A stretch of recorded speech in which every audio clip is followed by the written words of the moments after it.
Hello and welcome to the SoundStage Audiophile Podcast. In this second season of the show, host Jorden Guth is joined by a new guest each episode who knows something about hi-fi that Jorden doesn't. And who knows, while he's learning about all of this, you might learn something too. So with no further ado, here's Jorden and this week's guest. Hello and welcome to the SoundStage Audiophile Podcast. Today we're here with Anthony Grimani, who has spent the better part of 4 decades in the audio industry at companies like Dolby, THX, all the way through to creating his own companies, Grimani Systems, PMI Engineering, and Acoustics. Is that right, Anthony? Sonatus. Okay. Well, welcome, Anthony. Thank you for joining us today. Hi, Jorden. Thanks for having me on there, and I think we're going to have a good time. Oh, I know we are. It's kind of great hearing about you from Dennis, our producer, and then reading up about you over the last little bit. So I'm really looking forward to this. Fantastic. I guess to start, can you share how you became interested in audio? I'm going to say hi-fi, but I know you're also really big into home theater. And with your resume and stuff, you have a lot of different audio experience and acoustic experience. How did you get interested in this? How is this something that kind of cultivated for you?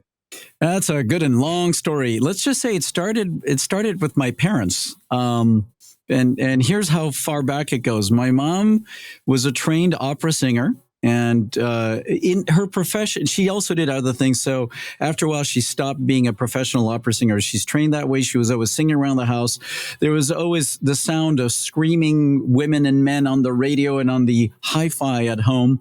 So there's an injection. If you think of a syringe with like DNA inoculation or whatever you want to think of it, is like in one arm I got the music side from my mom. My dad was an electrical engineer who specialized in audio and video. He worked at the radio and TV. Actually in Australia at the time originally.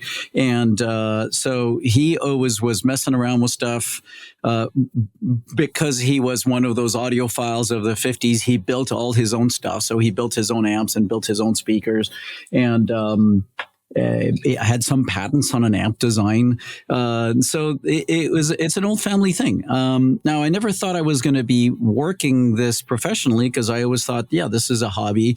Always messed around with sound systems. I learned music in the conservatory. So, played music, but I always thought it was an amateur thing, as in it would be a hobby. I studied electrical engineering with an emphasis on analog technology and communication, and was thinking, I don't know, I'll go work for a company that does radar tracking systems. Who knows? Yeah. I don't know. I even applied for a job at Johnson & Johnson working on machinery for hygiene products, whatever.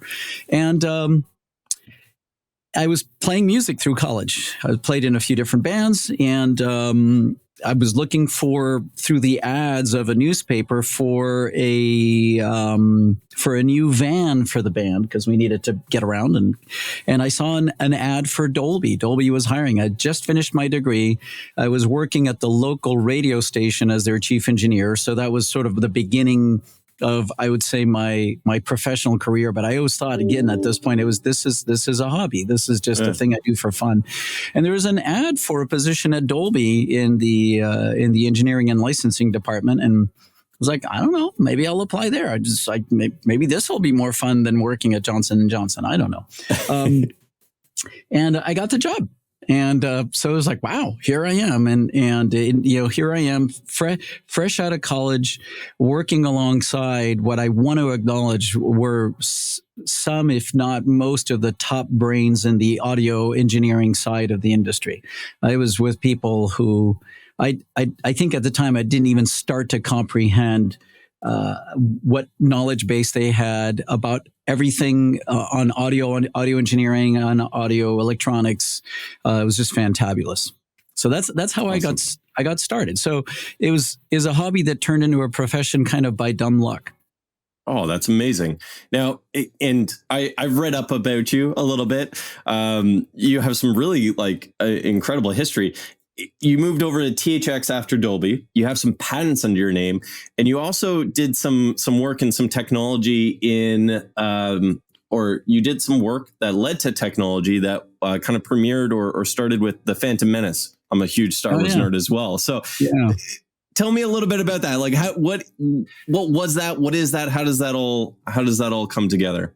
Well, first, the transition to THX was an interesting one. In my work at Dolby, I was hired originally to design microchips for noise reduction circuits for cassette decks, which is, that little thing that is still used today as an icon to signify record. It's really funny. And most people, I don't know if, kids these days realize what that little square with the two holes and a little line between them represents a cassette tape. So I was hired to do that. This is in the mid 80s. And I'm like, I don't know how much longer cassette tape's going to be around. They're coming back, by the way. They are coming back. And I've got a bunch of cassette decks if anybody wants them. Some repair needed, possibly. And so, there I am working on these things. And I'm like, we really should be getting into something else here at Dolby if we want to keep going. And to me, the obvious answer was to find a way to create a residential version of the Dolby stereo experience. And it's called Dolby Stereo. I'm going to ask you to ask me later, was it stereo? But it early stage immersive experience of being in a movie theater, watching Star Wars with the destroyers going right over your head and all this stuff. Let's find a way to put that into homes and sell that as a licensed technology to homes. And after some initial resistance from the staff there, we got it done. And so I started to work more and more and more around the experience of bringing that cinematic experience into a residence. And I kept bumping into irregularities. So at Dolby, we would obsess over the circuitry being absolutely perfect. So whether it was made by one company or another company, they all decoded surround exactly the same way, perfectly, all great. And a lot of obsession, a lot of testing and rigorous testing. Then I would, go to a store, a broadcast facility, a screening room over here, a mixed room over there. And it's like it never quite matched, even though everything was done correctly. And that was my initial accident with room acoustics. We had a trade show where we were introducing this new version of ProLogic, and it wasn't working at all. And I thought it was all the electronics were broken. Turned out the room acoustic environment was bad.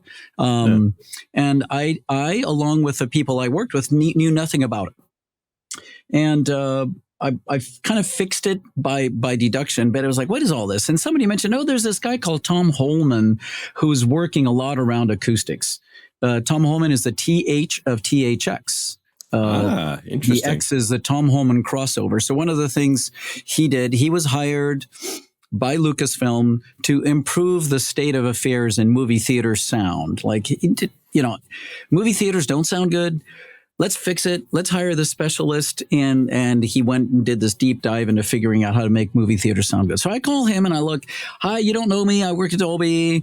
And I'm running into this and running into that. And what ensued was a 4-hour phone conversation about all the issues that were happening in the loudspeaker and acoustic environments in which I was in. It was like my first opening into what really is an enormous rabbit hole of acoustics. Yeah. And I had that, that like moment where you're slapping your forehead. It's like, wow, we're worrying about these electronic circuits being absolutely perfect. And then you take this perfect sound and you launch it into speakers and acoustics that are just complete chaos, complete and utter chaos. And we expect it to come back right? No, it doesn't. Including being so bad that you feel like the decoding circuitry is not working because it sounds like giant mono. So I spoke with Tom a number of times about this and about that, asked him a bunch of free advice, and he was always very willing. And at some point, he and the people at Lucasfilm decided to introduce THX into the residential space, and he threw my name into the possible people who could get recruited. I got a phone call from their recruiter, and it was like, wow, that sounds really interesting. And I went and joined Lucasfilm to start the Home THX group. And Home THX for the readers, for all y'all readers, for all listeners, here is, people go like, what is this? Does that compete with Dolby? I said, no, it doesn't. Dolby is a company that specializes in finding a way to, the way I like to put it is to cram more sound down a pipeline than should ever be allowed in there. Yeah. and cram it in and then uncram it. And I'll give you some examples of cramming in a second. And then there's the sound. That's where I was. Like, here's our signal. We've rendered our 4 channels, 6 channels, 22 channels. Now take it from here. And THX takes it from there. THX is the company that figures out, okay, well, we're going to treat the sound this way. We're going to use these kinds of amplifiers, these kinds of circuits, these kinds of speakers, these kinds of acoustical conditions, so that in the end, what you're hearing is what was heard in the mix room when Phantom Menace was being mixed, for example. You mentioned that up. So I worked there for 10 years. It was a fantabulous experience because I learned a lot more about sound systems and acoustics and tuning and all of the things that in the end have to make it work. Yeah. So I mentioned the thing about the example of, like, cramming. So Dolby's early technologies around noise reduction took a dynamic range of music that we usually like to listen to of about 90 dB, from the loudest peak to the quietest sounds you typically would want to hear in a residential space, and managed to jam that onto a cassette tape. And the cassette tape has a dynamic range of about 45 dB. That's the difference between the loudest thing you can put on there and the hiss. So cut it in half. Just cut it in half. Yeah. And it's done by very intelligently squeezing the top level sounds and pushing the bottom level sounds up very carefully in very special ways I don't have time to get into. Yeah. Jamming it on, and I wish this was video because you could see jamming it onto the tape, and then upon playback, opening it back up. And that's called noise reduction through a series of compression and in the spectral domain, and it works great. Today, Dolby's world. So that's all gone, especially except for the 20 cassette decks that are coming back. In today's world, Dolby has a way to take up to 32 directions of sound for Dolby Atmos and on the most extreme version, and jamming it down onto a track that either goes in a movie disc pack or on this thing called Blu-ray discs, if you remember those, or more commonly on streaming, which has a bandwidth that would normally only allow 1 or 2 channels, but they've found a way to smash all of that down into this tiny little bandwidth, like, cramming all of the bits and then expanding it back out. And I sometimes equate it to the process of Scotty beaming you from one place to the other. Your molecules are all like reassembling everything, and hopefully your eyes are in the right spot. And usually they are. And so that's the amazing thing. Dolby's done it again. They found a way to have sounds coming from all these different speakers with the eyes not being in the wrong place. And that's they still do that. And, they keep reinventing that. And now also for video, they've found ways to take a dynamic range and a range of picture from the black to the white and the range of colors, and jam it down onto media that have no business handling it, and then play it back, and upon playback, expanding it back out. So that's all very cool. The quality of the signal sources that are given to us for audio and video have just gotten better and better and better. And this discussion we're going to have here is like, okay, well, now how do we restitute them? How do we actually render them so that we get to hear what the director heard and see what the director saw, if we want to talk about video, so that it all looks like it did in the film studio? So you asked about Phantom Menace. So Phantom Menace is kind of an extension of that. I got to go back. Let's go back in time. Rewind that cassette tape. And in about 1998, if I remember right, Gary Rydstrom calls me up in my office and go, "Hey, I'm working on Phantom Menace, and I really want to do something more with the sound than just the 5.1 channel we have." It's like, well, what do you want to do? "Oh, I want to do speakers everywhere. We're going to do a new format. It's going to be great." It's like, hold on. The world is littered with formats that tried to do something new, and because they were too expensive, too complicated, not backwards compatible, just failed. And there's a really interesting poster you can get that shows all the different formats over the years of picture and sound that all just went into the history books, and that's about it. I was like, let's get together. So we had a lunch at the technical building, as it's known at Skywalker Ranch, and talked about what he's trying to do. And it was like, okay, let me think about this. I went back, to the drawing board, to the notebooks, and I was like, okay, if we did this, if we did that, I found a way to code the sound that he wanted to do, because he gave me this little demo on one of the scenes where clearly he wanted to go clearly all the way around in the pod race scene. And in 5.1, what was the state of the art back then was 5.1. You could have the sound in the front, you could have the sound on the sides, a little bit in the corners, and that was the end. It never would go fully back. And he was like, I want the sound to go all the way behind me. I don't want it to just stop here. So bunch of thinking and analyzing and staying up at night and, doing that creative process. And it was like, okay, I think if we do a phase matrix coding of the surrounds into the existing two channels, the side left and side right channels, the surround left and surround right, by doing all of this machination, I think we can encode those extra channels for Gary Wrightstrom and then produce all of this in 5.1 transfer so that it's the same, it looks exactly the same as before to the film formats, but upon playback, you expand it back out. And it made use of some technologies that were very Dolby-esque. Very cool. And so that was the subject of the invention and the patent. And then we reached out to Dolby and said, okay, we want to do this. Can we, rather than do it separately, rather than have THX do something different, Dolby, can we just create a partnership so that Dolby builds the boxes for the movie theaters using this patent pool, and we just do a launch together? And we did. So there was a partnership between THX and Dolby to introduce this new format that at the time was called Surround EX. Surround EX. EX. Now, with that was still primarily based on like theaters, like the large scale stuff. How did that kind of eventually, or did it eventually kind of make its way into the homes, like smaller environments? And I was always thinking that it's like, well, we got to do something that doesn't just work in the initial release. It also has to show up correctly in the home environment. So the track, the 5.1 track with this encoding that hides the extra channels, once it's put onto at the time already a DVD, a laser discs, if you remember those. I remember laser discs. AC3. And if you want some, I've got some over here. I'm not using. And onto DVDs. By 98, DVD was well implanted. So by the time that track gets transferred to DVD, those encoded channels are in there, and then you can decode that in the home. The Surround EX circuitry got adapted into a home. Into a residential version of Dolby Digital, Surround EX for extended. And there it was. Yeah. So starting, I would say in 2000, I don't know the exact dates, but whenever Phantom Menace finally found its way onto DVD for home release, you could hear that in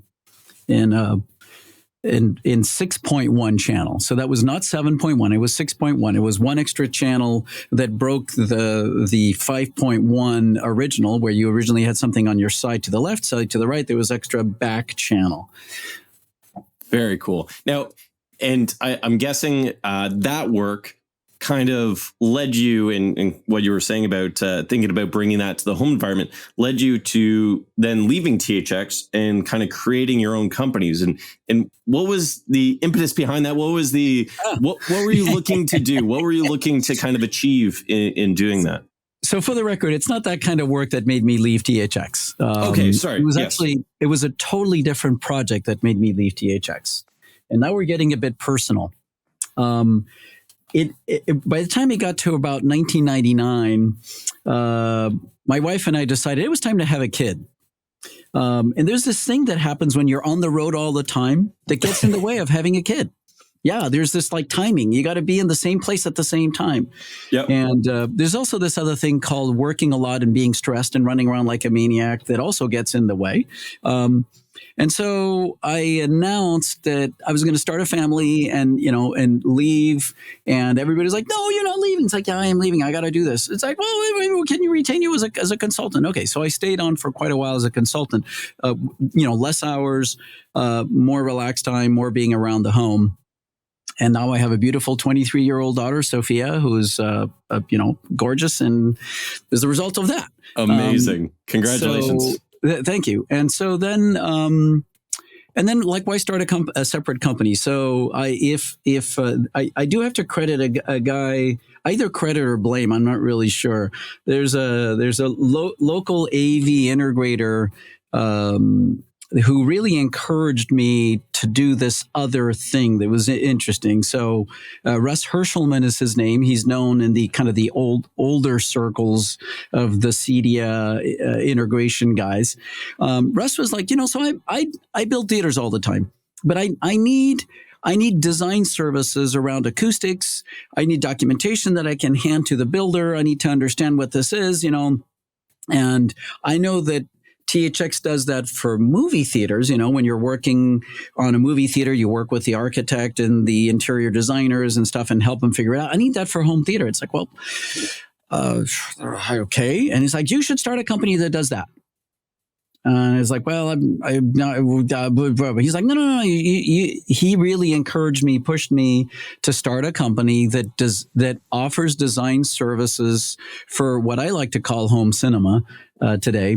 But basically figure out, here's a room, here's the gear the client would like to use, here's the use case for this thing, come up with a design for the room, for optics and acoustics and everything that means that they're going to get the best out of their equipment and their budget and the installation. So I said, okay, well, yeah, I'll see. Well, while I'm still working as a consultant for THX, I started doing that and it was a lot of fun and started to gather clients and projects. And I was like, okay, I'm going full force in this.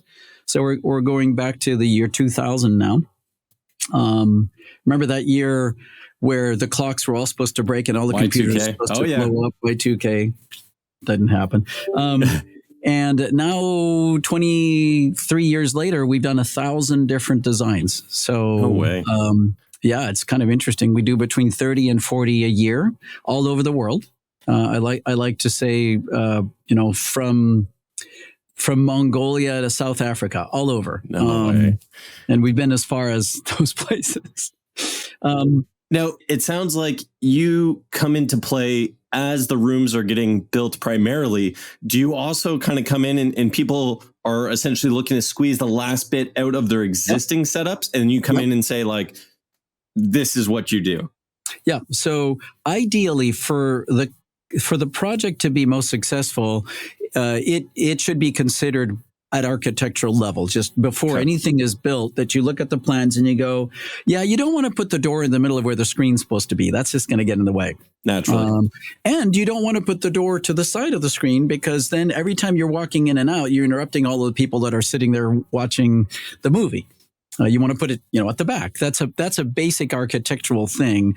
So ideally, it's done at architectural level, completely on plan, and you work through the design, and then it gets built. Doesn't always happen that way. Sometimes we get brought in halfway through construction, or all the way at the end after the thing is built, and the client's like, well, it's not quite working right. I thought my expectation was a little different for this. I'm a big fan. I go to movie theaters all the time, and I listen to this. It's not right there.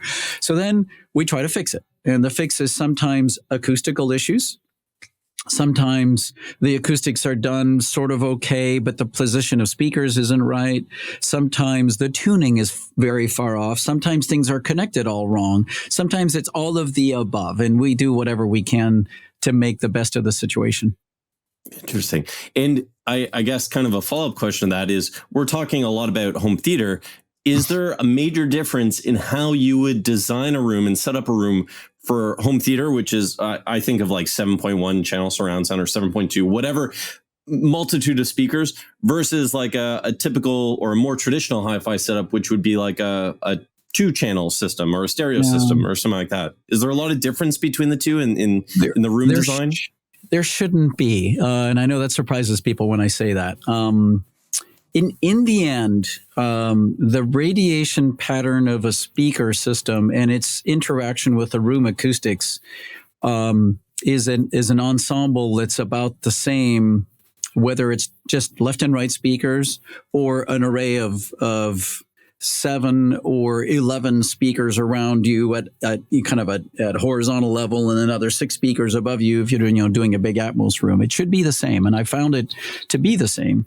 And if you go back through the literature and the research on what people like when they're listening to two speakers, it's the same.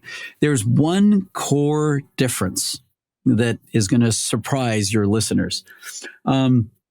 To me, the way to do a home cinema correctly, you want to hide all the speakers, including the front ones, and you want to put them behind an acoustically transparent screen, the three front speakers. So that it's like you walk into a movie. You walk into a movie theater, you don't see speakers. Sometimes you see an array of them up on the walls up high, or sometimes they're all hidden by stretched fabric. So the three front speakers in a home cinema are going to be, if they're done correctly, are going to be flush mounted, baffle mounted in the wall or right on the wall behind the screen. And if you look at how most people do two-channel high-end hi-fi, the pair of front speakers is pulled away from the wall some distance. Yeah. And there's an aesthetic difference there. Then you get into what's right? There's a different presentation to how that sounds. And you go, well, what's right? And I'm going to come out and say, well, both are right and both are wrong. Yeah. So here's what's interesting. I have heard a pair of speakers that's out in the room, 3-4 feet away from the front wall or from the side wall, sound absolutely horrible because of acoustic conditions or tuning of the speakers. Just sound like bleh. And I've also heard a pair of speakers flush mounted in the wall sound fantastic, and I've heard it the other way around. So I think there's a difference in habit between those two applications. I will say that there's a lot of recording studios out there, which are the reference, right? I mean, you're listening to when you're listening to hi-fi sound, you're trying to get back to what the recording engineer and producer heard when they were making the track. And if you go to most recording studios, they don't have a pair of speakers out from the wall, out in the middle of a room, as I get away from the microphone to simulate that. Yeah. The main speakers are baffle mounted in the wall, maybe up high over the window where they can see the talent playing in the live room. And so it's interesting to note that the most hi-fi, the most audiophile part of it, which is what the recording engineer and the musicians and the producer heard, was out of a pair of speakers that's mounted in a wall. Mm. And so then you get into when I pull them out of the wall and I put them in the room, I like the sound better. It's like, okay, well, so it's different. If you like it better, that's all cool, but it's not what the mixer heard. And so then you get into this philosophical thing of what is right? High fidelity is fidelity to the original presentation. Well, is the original presentation musicians playing in a concert hall, or is it as it was heard over loudspeakers? I don't really know. But I am going to say through careful design of the kinds of speakers you're using, where you put them, how you adjust them, and what you do with the whole acoustical environment, you can make a pair of wall-mounted or baffle-mounted speakers, as in not out in the room, taking up the first 3 or 4 feet of the space, 1.2 meters of the space. Just having speakers baffle-mounted, you can have those produce a wonderful soundstage with depth of soundstage and everything you would want. So it's possible to make a home cinema that's also an audiophile playback space that makes people go, wow, that sounds awesome. That's so cool. And I guess the next question that kind of comes up here is, where do you start? Like, it sounds like the speakers are one piece of this puzzle and the electronics are one piece of this puzzle. The room is another giant piece of this puzzle. When you go into a space for the first time, where do you start? Do you start with dampening? Do you start with placement? Like, where do you begin? So you start with this. You start with some coffee or cappuccino. I love it. That's where I start. That's how my days go. Yeah. So, for those of you just listening, I just held my cup of coffee up at the camera that Jorden can see. You start with cappuccino, and then you scratch your head and you go, okay, well, so I love the way you put it. These are pieces of the puzzle. So this is I love the way you asked about the career thing, because really, if you think about a sound system, it is composed of several links of a chain, and the links start with the production, like the recording or production of source material. It's like that's the food, that's what you're starting with. Yep. And then that gets put onto a medium, which is the second link. Is the medium a good medium? And we all know that low quality MP3 is not a good medium. For the record, I'm going to say that high quality MP4 is astoundingly good. AAC, as it's known, or any of the current better quality streaming oriented compression algorithms are essentially transparent to linear PCM, which is a very bold statement. I never thought I would say this, but I do. You can listen to stuff on some of the better streaming services and have reference quality sound. Okay, so first link of the chain is the recording. Like how well done is that? Second link is the actual medium you're using, whether it's streaming or something that you're buying that's a physical medium. And cassette tape, if it's well done with Dolby C-type or S noise reduction, is a very hi-fi medium. And in that you can record something that sounds every bit as good as the original source, which is also a bold statement. And then that source gets played back. You got to have a source machine that has good sound quality output. Today it's digital through, so you don't really have to worry too much about it. Then that goes into, in the case of multi-channel sound, whether it's for music or film, it goes through a surround processor. That's the next link. You got to have a good surround processor that decodes the sound correctly, has good quality. Then the next set of links is the amplifiers. You got to have decent amplifiers. And there's amazing amplifiers with built-in digital signal processing today that are not enormous. They're not giant, pigs that take an entire power station to run. There's good ones out there, but you got to choose the right ones. And then you have to have the right loudspeakers. That's the next link in the chain. Oh, you got to have speaker wire that's the right type for your installation. And it doesn't mean you have to buy really esoteric wire. But you just got to make sure that the gauge is of sufficient size, enough diameter in either gauge or in millimeters, so that there is no interactions between the output of the amplifiers and the speakers. And that gets to a complicated thing. I'm just opening the topic. And it's not about power. Some people go, well, if it's a low power system, you can use a thinner wire. No. It's about the length between the output of your amp and your speaker, and the kind of speaker you're using. So if you have a speaker that's got very low impedance, you need more diameter of wire. Anyway, finally, the speakers themselves are a whole complicated conversation over here that I'll just say it's, a part of the system. You have to decide what kind of speakers you're using, how much dispersion they have, how loud they can play. There's a whole bunch of different factors. And then you're not done, because that speaker sits in the room and you got to hear it. And between the speaker and your ears is a room acoustic environment. So the room and its acoustical character are an integral part of the system. And I got slammed by that several times in my Dolby days, where I was just ignoring it. It's like, yeah, you put decent speakers into a room and you'll hear all the beautiful work we put into these surround processors. Nope. The room will mess you up in a major way. And then finally, the sound waves that have left the speaker, some of which have gone directly to your head and some of which have bounced around the room and reached your eardrum, will finally make it into your ears.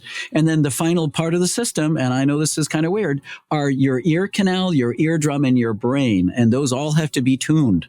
Interesting. Well, how do you tune those? There you go. That's the question. And it's amazing how often this happens. First step, make sure if you're seriously into this, make sure you get your ears cleaned once in a while. There's wax buildup in there that makes it sometimes one of your ears listens slightly differently than the other ear. And, make an appointment every 6 months, or if you're a serious audiophile, make an appointment once in a while and get your ears cleaned. It's amazing how much gunk builds up in there. And then your brain, I can't help, get yourself checked out, whatever.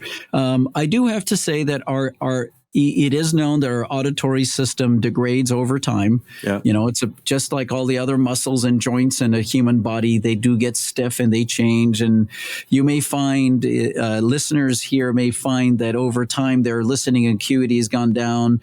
Your spatial hearing, your ability to separate things between front to back, left to right, top to bottom may change over time. There's no way around that. Just take your vitamins on a regular basis to keep limber, exercise a lot, eat a lot of fish. I don't know. So those to me are all the elements of the chain of enjoyable music or film listening. The actual recording, the medium that it's put on and transmitted, the electronics that lead to the amplifiers, the wires, the speakers, and the room and your ear canal that's got to be cleaned. And when you go into a room for the first time, is there such thing as an untreatable room? Is there a room that's like just so poorly designed or just maybe not designed poorly, but acoustically not ideal or just terrible acoustically that is just not possible to get a good sound out of? So that's a good question. If you work it hard enough, you can always get to a point where it's like, yeah, okay, the client goes, yeah, I like it. It's maybe not going to be absolutely ideal. It won't meet all of the criteria. Somebody goes, this is perfect sound, but you can get there. So ideally, you have the right source material, you have the right name. All of these things are right, so you can get to 100-point perfect. Yeah. And well, if the room is reverberant and echoey, it's gonna get in the way. It's like one of the links in the chain is not perfect. Do you give up? No. I've actually found, and this may sound like complete heresy to some, and I would have to say, well, come with me to those places. I found that by using digital signal processing that's available, again, in amps or separate outboard EQ boxes, you can do things to trick the ear brain of a human being into believing that the sound doesn't suck. Interesting. And I've been the first surprise, because I've been such a proponent of proper acoustics for such a long time, because I had so many accidents with it, that when I'm asked, like, here's the room, you're not changing anything, do what you can. I go, well, let's add a digital EQ DSP processor thing in here, and let's see what we can do. And I work at it and try to do things. We can talk about what kind of things, but after 3, 4, 5 hours of messing with the tuning of the speakers and some things, that I'm like, wow, that doesn't sound halfway bad. I'm surprised. Now, when I think about the design of houses and speaker design and all this over the last, I don't know, forever, everything's changing, right? Like the architectural standards are changing, the interior design is changing and all that. Has that evolved the ways that you look at rooms? Does that change your setup? Like if you're in an open concept house and they're using like a section of a larger space, that's going to be asymmetrical, or I don't know the way that you explained it, or we'll describe it, but does that all change how you approach things? You're describing it absolutely perfectly. It's interesting. I've been doing this long enough that I notice trends. I go, wow, there's this thing that people are doing now. And I equate it to hairstyles and pant leg sizes. Yeah. How tight your pant legs are can determine the generation. Yeah. Who's in charge of the pant leg sizes? I'd like to know. Well, it's a really interesting sociological evolution. And my observation is that the younger set wants something different than the set just 10 years before, and decides, no, our pant legs are going to be different to the pant legs of our forefathers. And it changes. And there's no rhyme or reason. It's, a bit the same thing happens in architecture, where it's like, well, we want to be creative, so we want to evolve it. So things change. Definitely the trend worldwide is to open floor space homes, where the living space, the family room, the kitchen, the dining room are all one joint space, sometimes with some visual hints that say, well, this is where we dine. Yeah. And the hint could be a little pony wall or a little thing that changes the color of the walls from there to there. But acoustically, the sound waves go, I ignore that hint. I am not being told by the color of the walls to not go over here. So it is definitely a trend in that direction, and has been for a while, these open floor plan spaces. And those get really challenging for either the 2-channel audiophile or the multi-channel audiophile or videophile, because the sound is propagating in a space that has sometimes 1 second of reflection decay time. That means that you put a sound in the room and it bounces around the walls for a full second before it dies out. So now your brain's trying to figure out in the middle of all that, what's the sound I'm supposed to be hearing? That's a real challenge. So what do you do in those spaces? And first thing you do is you go, well, if you're really serious about it, maybe you put a little sound system here in the family area, but this is when I talk to clients, like, can you dedicate another area somewhere else, a spare bedroom, a garage, something where you actually set it up correctly with a door that closes, where it's quiet and you can control the acoustics? And if they say, yeah, we focus on that. Yeah. If they say no, I usually try to do something to damp the room, to do some things that either look like sound absorbing panels. Sometimes they can be covered with a printed fabric. You can take a picture of the family and print it with really high resolution on a fabric that you then cover sound absorbing panels around the room, or put some drapes, put some shades, use some overstuffed furniture with cloth upholstery or suede or micro suede upholstery. Do whatever you can to try to bring the reflection decay time down. And I'm using that word instead of reverb, but whatever, to bring the amount of reflected energy down, damp it a little bit. And if they go, we're not changing the room, you go, all right, well, let's try to pick some speakers that radiate into the space in an even way so that it's not subject to so many accidents on that. And I'll talk about what that looks like in a second. And then absolutely, you need some kind of post-processing in the electronics, something where you can tune through, again, digital signal processing, you can tune around what the room is doing to break the speakers.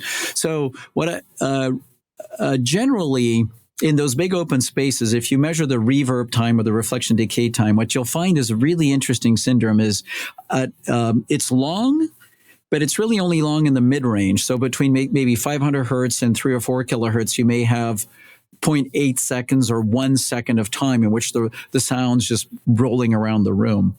And then at high frequency, you'll find that the time dies down. And that's because the mean path of all of those reflections absorbs the high frequencies. There's always stuff in the room that's going to absorb the high frequencies. So the highs are going to stay in the room much less time than the mid-range. And then the lows tend to propagate into the open space and get absorbed and diffused somewhere else. So what I often find, and I wish this was video, but so I can show the shape of this. I usually find these characters acoustically of the room that are bell-shaped, centered in the mid frequencies. And that means that anything you're putting in the room, what you're hearing ends up sounding kind of like this, rather than be rich and full. It ends up kind of with this weird mid-rangey, unpleasant tone. And so it doesn't have any, it doesn't have life. So what is life? Yeah. When you listen to music, life is supported by the highs being open and sparkly, and by the bass being tight and clean and rich relative to everything else. Mid-rangey sounds like a bullhorn in an old rusty gas station somewhere in the middle of the desert, playing an old country tune. That's not pleasant. Yeah. So what you do is you do things with DSP to actually change how the tonal balance is emitted out of the rooms. And you got to be careful about how you do that, because you can screw it up some other ways. Yes, trends are always going to be there, and they change and evolve. If a room is completely untreatable, you do things with DSP. If there's a conversation that can be had about applying things, I would say, inconspicuously around the room so that it doesn't look like an audio lab, you should go there. And there's a lot of ways to put things on the wall, sometimes the ceiling, things that look like architectural features, but there really are acoustical trickery. That is absolutely fascinating, and I have a million other questions that I could start asking you.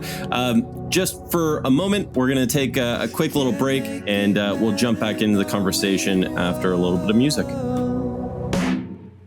I don't know why, but I feel like dying when I'm talking to you.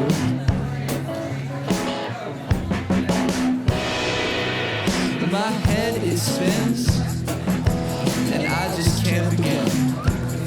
Yeah, when I'm talking to you.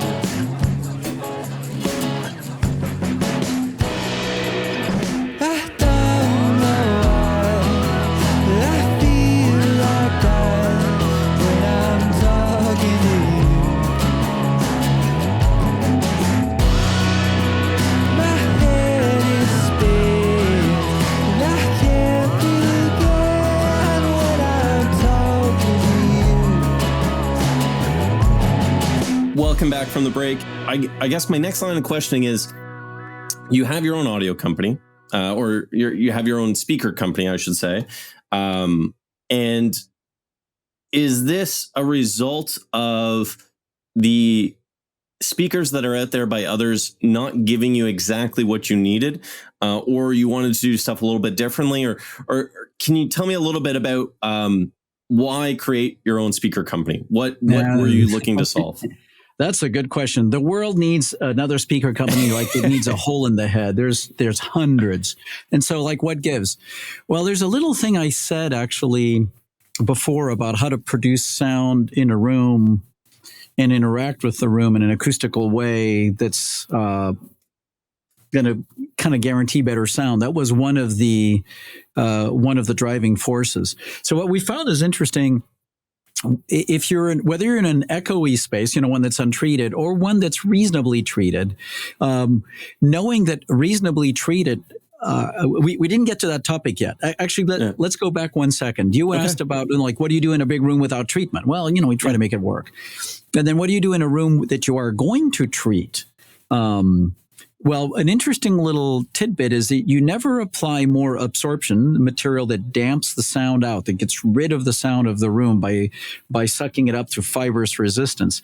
You never treat more than 10 to 15% of the walls. Otherwise, it's too dead, which means there's still, 80, 85, let's say 85 to 90% of the sound reflections are still in the room. They're just controlled.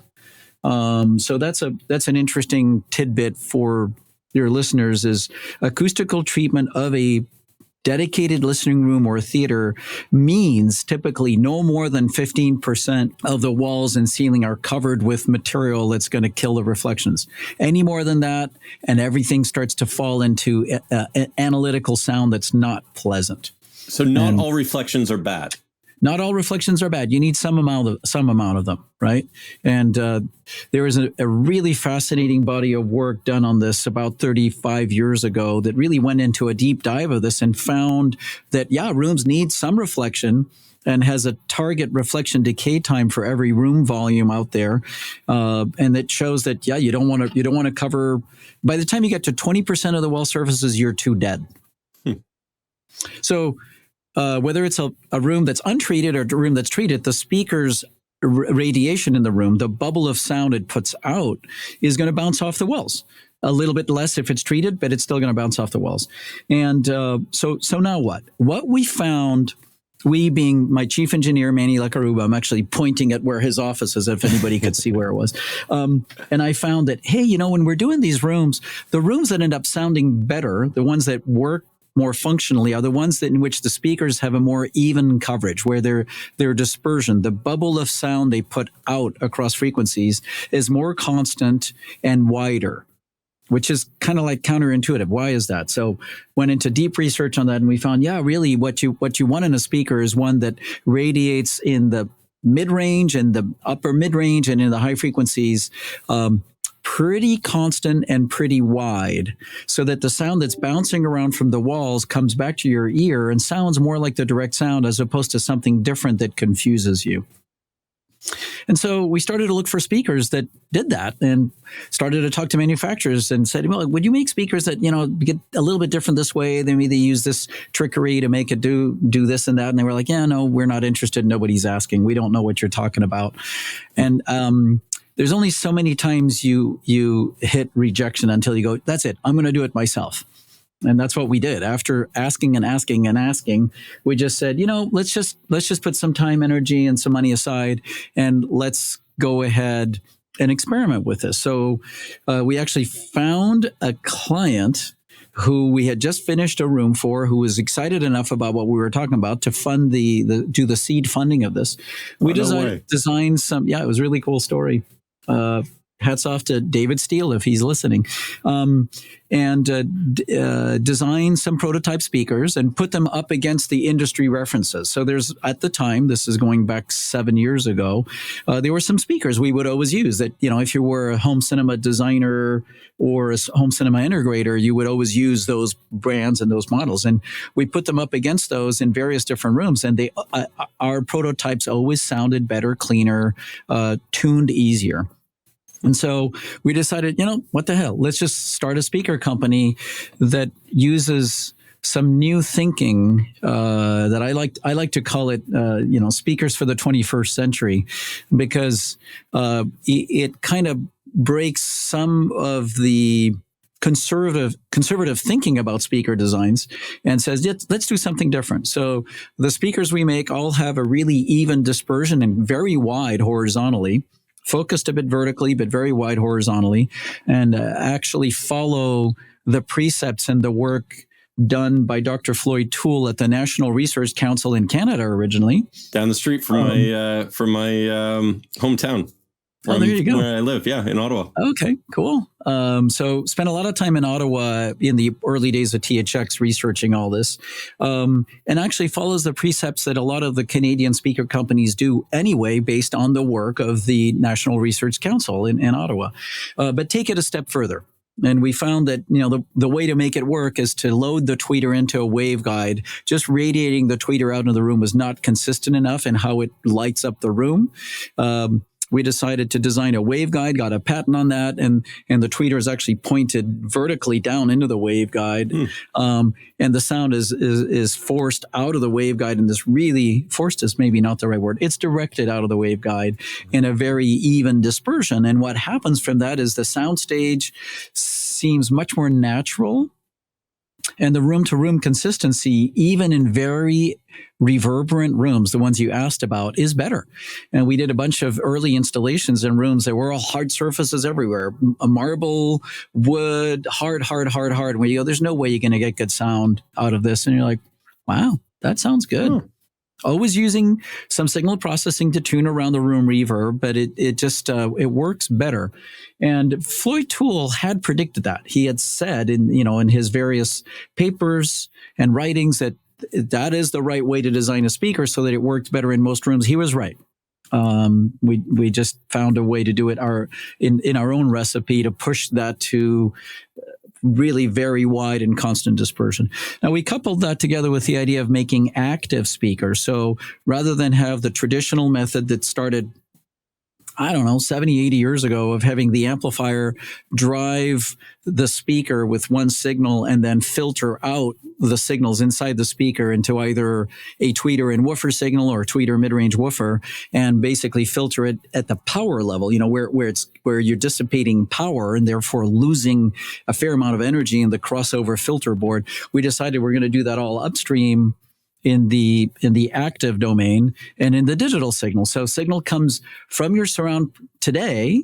You can take the signal directly out of your surround processor digitally through a Cat6 cable using audio over IP, go directly into the amp, staying digital, filter out the signals to the different drivers, assign them to their own amplifiers and their own equalization for the crossover, and you have a way more efficient speaker system that sounds better. And efficient means that you look at the speaker, you look at this little thing that's only about this big and a little amp that's only about this big, and you turn it up and you turn it up and you keep turning it up. It's like, my God, this thing goes up to 11. In fact, 12. I can't believe I'm getting this much sound out of this small box. It's like, well, because it's more efficient than what you're used to seeing out of the old school designs. So yeah, that's a little bit about what we're doing. I don't want to make this all about an ad for Grimani Systems, but no, but it's interesting to kind of hear about kind of what went into it based on your history and all of that, and why you felt it was needed. And then I guess one kind of follow-up question to this is, now you have your own speakers.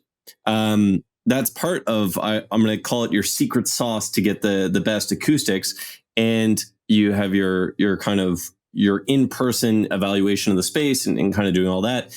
Do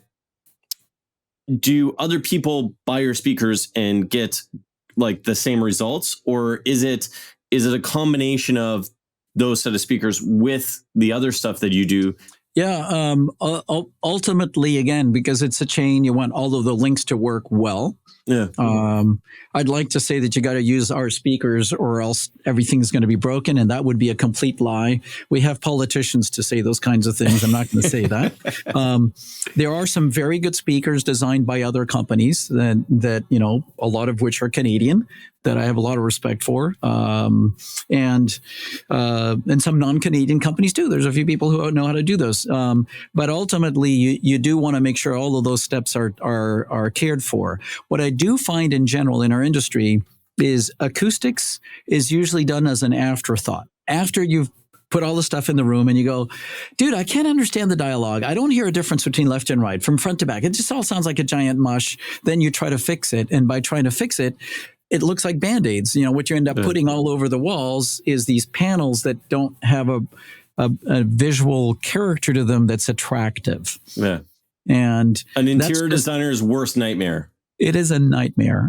So not just an interior designer. So my feeling is that in order to let yourself go into Mahler's Fifth Symphony or go into Phantom Menace, you want to not be distracted by all the stuff in the room.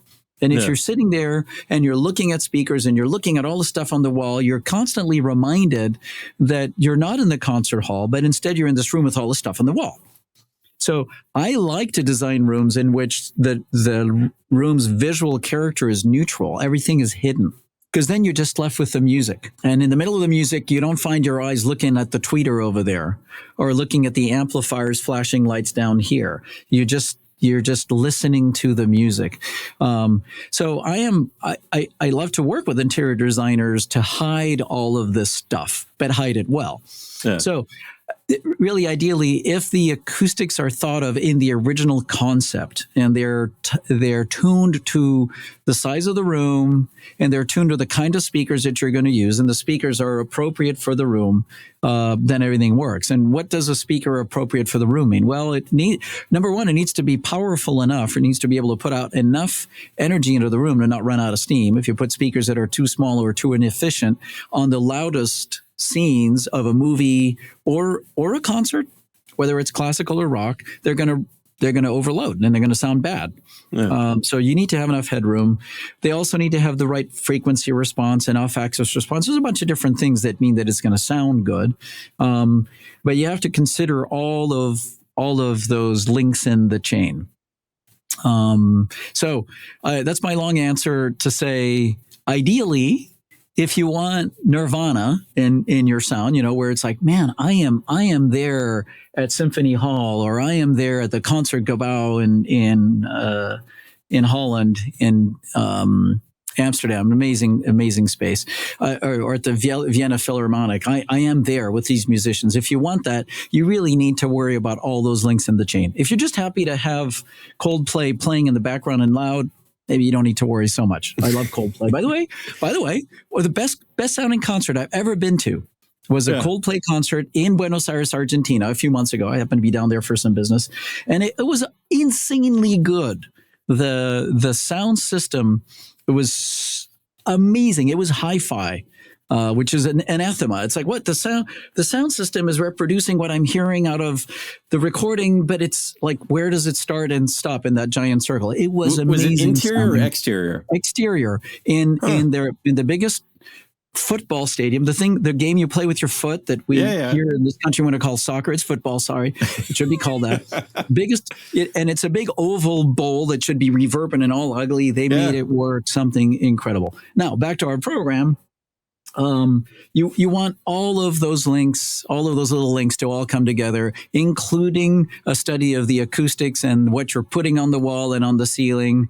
If it's a dedicated room, it ends up being these special panels you buy from several different vendors that you choose the right number of them and you put them in the right places.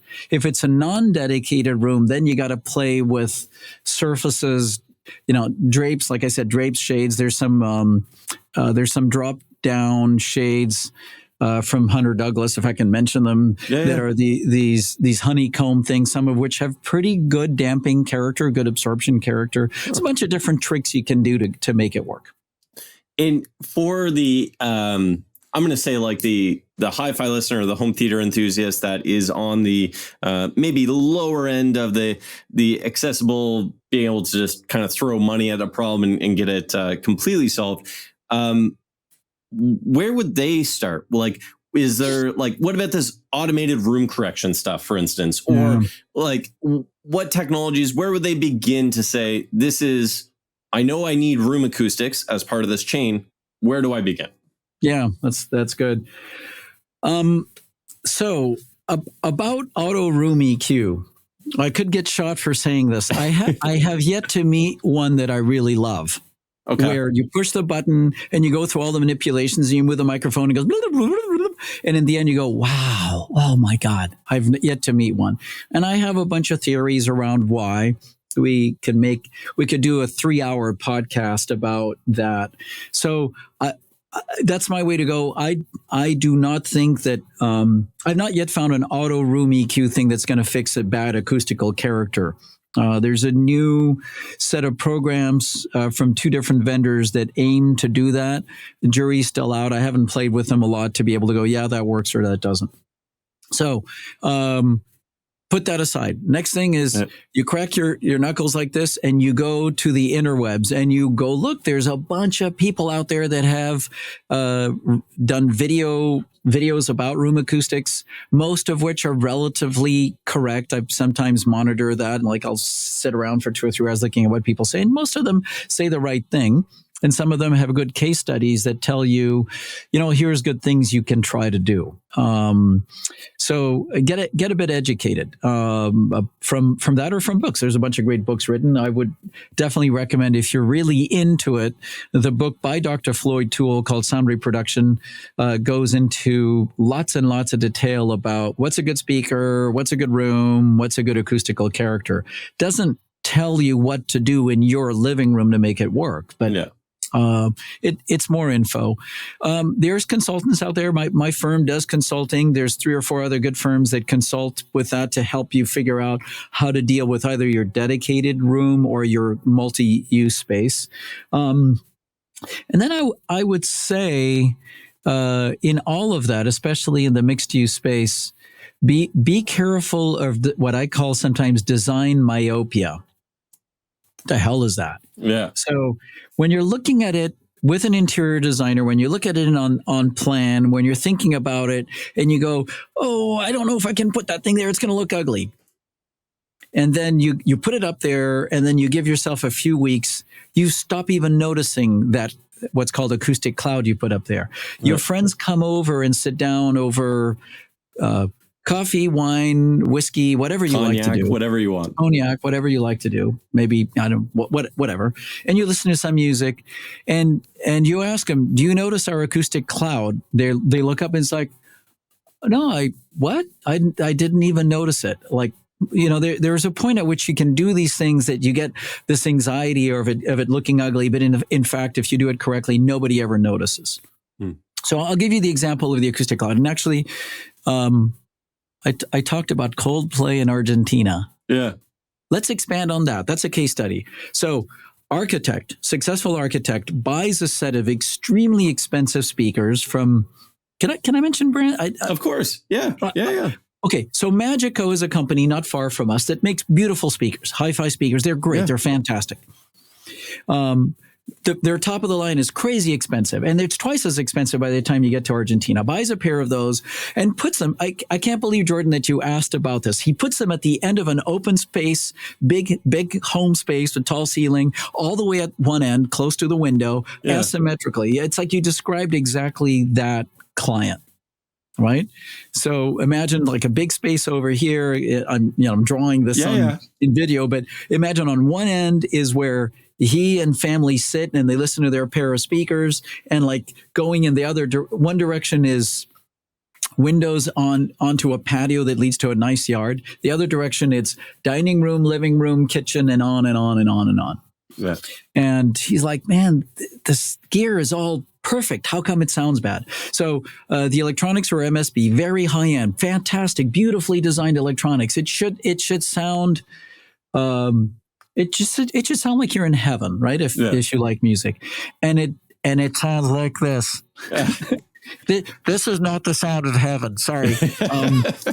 So that's what brought me down there. Measured the room, look at it, and I'm talking to an architect. The guy wants the space to look good, and so we dreamt up a whole bunch of ways to treat the space. So that it still looked architecturally relevant. This is for an architect, a well-known architect in Buenos Aires who doesn't want his house to look like a pigsty, right? We figured out things we could do to put here and here and here and here so that it still looks respectable. One of the big features was a cloud in the ceiling, where dropped down from the ceiling was this structure, came down, surrounded all the way around with a trough for indirect lighting that puts light back up onto the surface. It's down about 12 centimeters, about 5.5 inches. Inside that cloud are absorbing and diffusing membranes, things that instead of the sound rolling around vertically, it's absorbed and towards the back of it diffused. So that brought the reverb time down, the reflection decay time down significantly. It architecturally matched the space, and the cloud is essentially a structure with stretched fabric underneath it. The fabric is chosen so that it looks like painted sheetrock, and what's behind the fabric is the actual materials. So you walk into this house and it looks like at the end of it, there's this interesting architectural feature that's indirect lighting thing that makes the room look more interesting. Multi-purpose. It makes the room look more interesting than just a flat ceiling. Then the windows on the left side were covered by these different roll-down shades, some of which were reflective, some of which were absorptive in the structure, so that the whole window did not become a giant black hole of sound, but absorbed some of it. And then in the back of the area behind his sitting, we put this sculptured perforated wood structure that acted as an absorber and a low-frequency tune thing, but it just looked like there was a piece of modern artwork with all this interesting sculptures on its fascia, all of which was concealing acoustical stuff. So, the house, that whole living space looks different now, but none of his friends are going to walk in and go, "You're a terrible architect. What are you doing here? What are you doing?" Yeah. They're all going to walk in and look at his giant Magico speakers, great speakers, and now they sound good. We also added a DSP process or equalization processing to make it work, because you can't do it without that.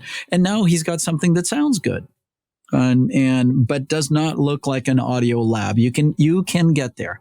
It just took some amount of inventing. We had to creatively go through, well, what if we did this? What if we did that? What about this? What about that? And it was great working with a skilled architect, because, the words coming out of my mouth describing what I'm trying to do, he could visualize, okay, we can make it look this way and make it look that way. And it was fantastic. So the best union of acoustics and design together.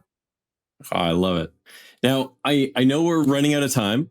My last kind of question, I try and ask this to everyone, because at the end of the day, whether it be hi-fi or home theater, the technology is there. And you already mentioned this. The technology is there to get you closer to something. You mentioned liking Coldplay. What is the soundtrack to your life? If you were just sitting down purely out of enjoyment, what would you be listening to? Oh, my goodness. I wonder that sometimes. If, the other way I asked myself that question, if I was stuck on a desert island with one album, what would that be? I don't know. I listen to so many different types of music, and I try to imagine I'm going to listen to this over and over and over and over again. What immediately pops to my mind is some of the early Talking Heads albums that still just resonate with me.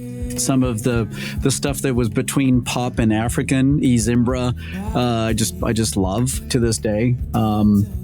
But beyond that, I listen to pop, I listen to rock, I listen to jazz, I listen to all kinds of different music. I have a very diverse musical taste, so I don't have an easy answer for that one. So I also wanted to say before we go anywhere is that what is hi-fi? Is it 2-channel or is it not? And this is a place where I sometimes get into disagreements with people. There is an aesthetic of 2-channel. Yeah. And 2-channel, if it's well recorded and well played back, can give you a pretty surprising and holographic immersive experience where it's sounds are everywhere. But you can't move your head very much from that mid position where it's supposed to be. And I do want to say that I've heard some really, really compelling multi-channel music recordings. So where hi-fi evolves out of just 2 channels but goes into more channels, leveraging Dolby Atmos as a format that that if you're not already listening to that, you should pay attention. It does mean that you have to set up a bed of good loudspeakers all the way around you, well tuned, your front, your side, your back, and top locations. And there's some stuff out there recorded in multi-channel that's to die for. And it's hi-fi, and hi-fi being, it sounds like being at the concert. It sounds like being in the mind of the record producer, what they wanted to do spatially, energetically. It's just really cool. So the soundtrack of my life would definitely be immersive audio, multiple channels of all kinds of different music. Oh, that's awesome. Anthony, thank you so much. Actually, this is the last question. If people want to learn more about you, hear about your thoughts and kind of your process, or look up your company, companies, I should say, where can they find you? Yeah, that's a good question. I would start by looking at interestingly enough, at the speaker company. You would go to GrimaniSystems.com, GrimaniSystems.com, or Grimani.tv, goes to the same place. Okay. And you can look at the products, whatever. There's also a video section and an interview section where you'll find a whole bunch of interesting tidbits that go way outside of just the speakers, where I'm on there just yakking about this and that, some useful information. The design company, the one that does consulting for AV applications, that website is pmiltd.com. Okay. So Papa Mike India Lima Tango Delta.com, aviator speak. And then we have, you mentioned earlier, Sonatus.